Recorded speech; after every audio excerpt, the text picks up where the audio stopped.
Good morning. I'm just wondering if these last few tomatoes are going to ripen here in the greenhouse. This is the last thing I've got in the greenhouse. It's turned back into a dumping ground for all our rubbish. I've got some basil here as well. Need to water that actually. I don't know whether these are going to ripen now. It's getting quite cold. I might just take them in and put them on the windowsill. I'm waiting for the sun to come over the tops of the houses. I'm just in the back garden this morning because I'm going to pick the rest of the squash that I've got lying around here. I put most of my squash in the back garden this year because I just didn't have space at the allotment. So I'm going to take a look at that and see how it's getting along. I'm going to pick it because the foliage is dying back.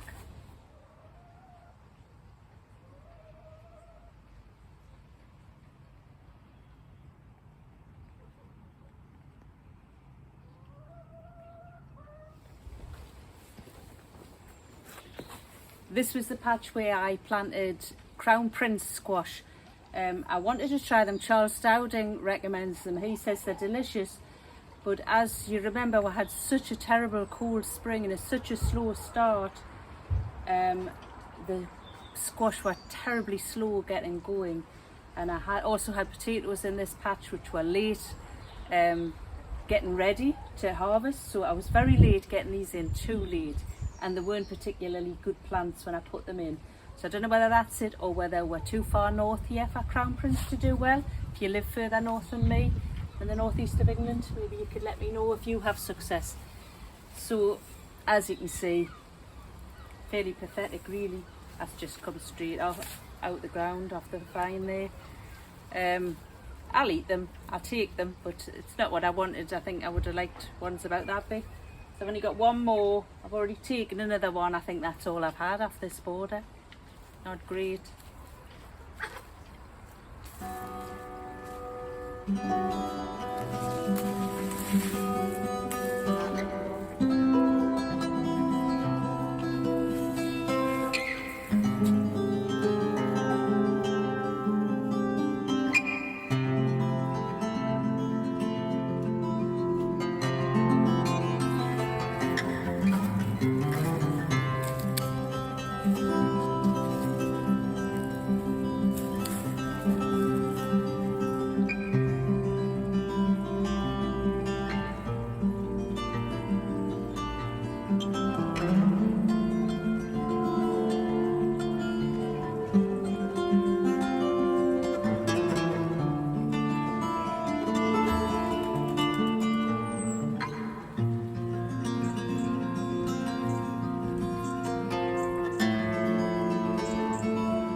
That one was grown in a different spot. It was a healthier plant to start with, I recall, and it's done much better.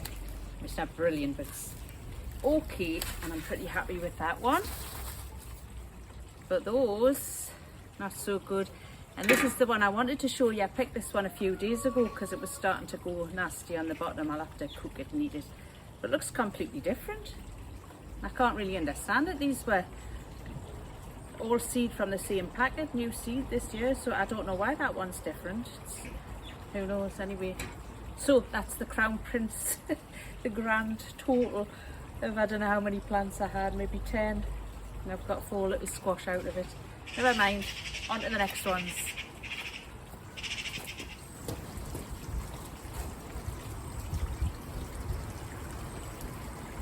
So this little terraced area here did a lot better. I only had 3 or 4 plants in, but the soil was lovely, enriched soil because these were new terraces that were put in the spring. So they've had very good nutrition and it gets a lot more sunlight than that patch at the back. So we'll see what we've got. These were Uchiki Kuri seeds. However, what I've realised is these are seeds that I've saved for about 3 years now, and they aren't true Uchiki Kuri squash anymore. There's something, each squash seems a little bit different to be honest. So this one here, which is a small one, looks like, much more like your proper Uchiki Kuri, although it's rather small. But the others look more like pumpkins, I would have said. Get these picked and I'll show you.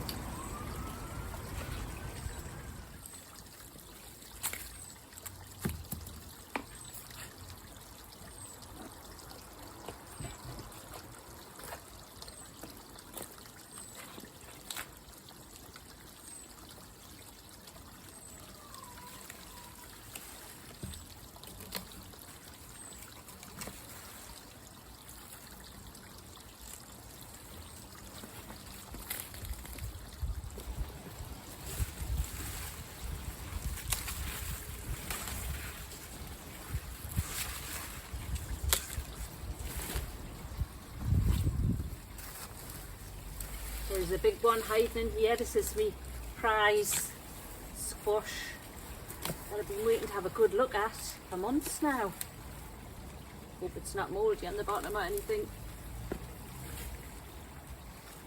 Oh, hooray! Look at that.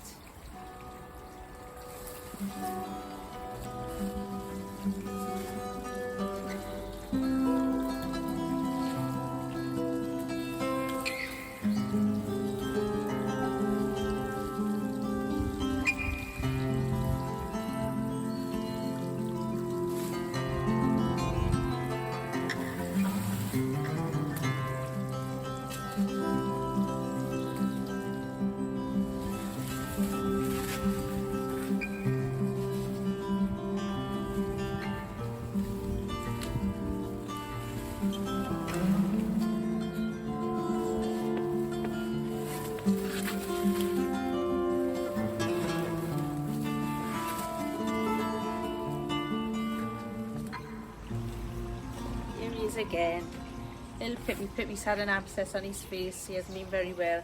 He's all right now. So that's the final haul.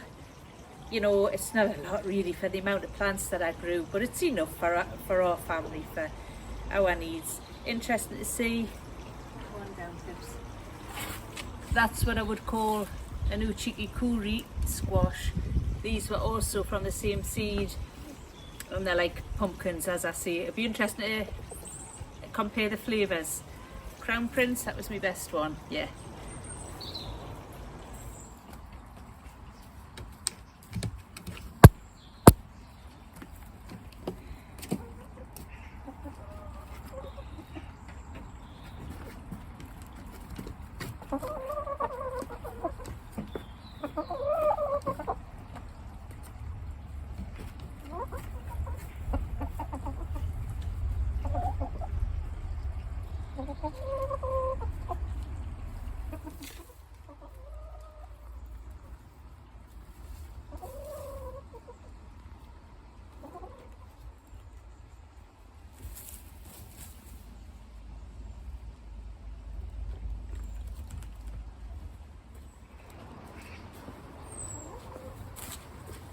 This is the door into the hen house from the outside of the pen, so it means we don't have to go into the hen run to check how many eggs we've got.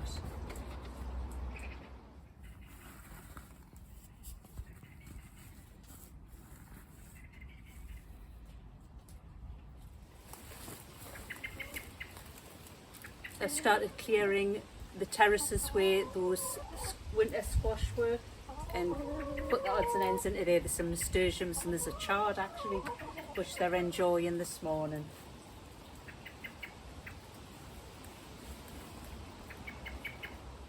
The novelty of getting fresh eggs every day never wears off. I love it. Pretty soon these ladies are going to be able to free range in the garden. We'll keep them in during the summer and the spring when everything is, all the shoots are growing and all the plants are growing. You'd be amazed how quickly a few hens can just flatten a garden completely and peck it to bits. Anyway, now the squash are up, I think pretty much everything's up that I'm worried about, and they are going to be getting let out of that pen every day, and they're just free range all day. And as well as kind of tidying everything up in the garden fabulously, they also manure the whole place as well. They did a really good job last year when we did this. The garden looked lovely and neat and tidy after they'd finished with it. You know, it took a few months, but it was great.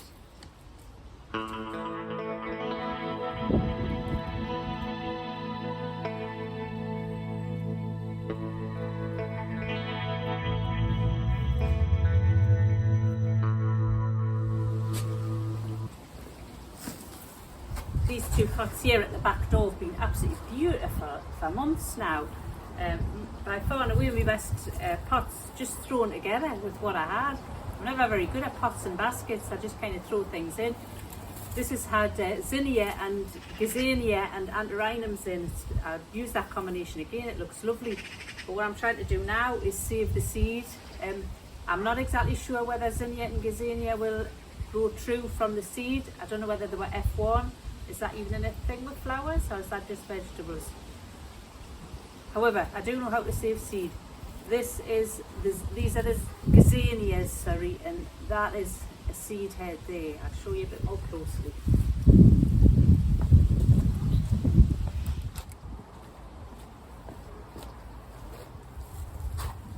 So they are still flowering, as you can see, although they're just about finished.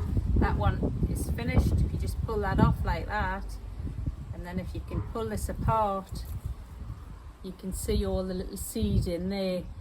So I have been doing that, and they're a bit damp because the weather hasn't been so good. We've had quite a lot of rain and a lot of humidity, so I've just prized these all apart and put them on a bit of kitchen paper, and I'm letting them dry out in the house.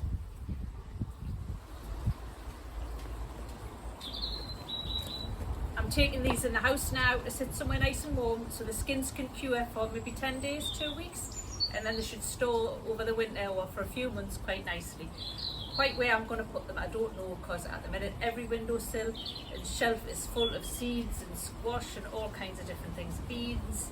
We'll find some way. I'm all ready for Halloween here, really, aren't I? Thank you for joining me, and we'll catch you on the next one. Bye.